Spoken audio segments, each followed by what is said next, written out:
नमस्कार दर्शक बंधु जदि आपणक मुहरे व्रण समस्या थाए एही उपाय अवलंबन करंतु एही समस्या रु मुक्ति पाइबे। जदि आपण माने एही उपाय करिवे ताहेले वीडियो देखंतु शेष पर्यंत जानि पारिबे। ताहेले आसंतु जानिबा मुहरु व्रण केमिति दूर करिबा। फास्ट टिप्स हैला गोटे तंबा बासन रे राति रे पानी रखंतु सकाळु उठी ताको पियंतु।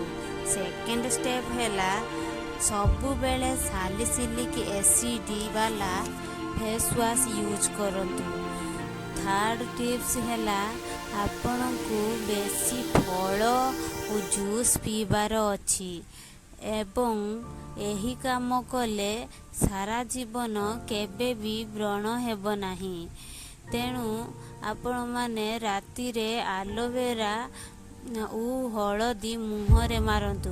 आलोवेरा व्रण सफा करे और हलदी मुह को उज्जवल करे। प्रतिदिन गोलाप जल रे मुह सफा करंतु।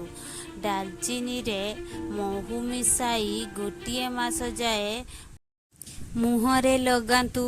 एही व्रण समस्या सबुदिन पाई गायब होई जीवो। जदि आपण मानकु ए वीडियोटी भल लगी ताले लाइक करिवे, शेयर करिवे आउ सब्सक्राइब करिवे आउ किछि नुआ टिप्स जानिबा पाई। जय जगन्नाथ।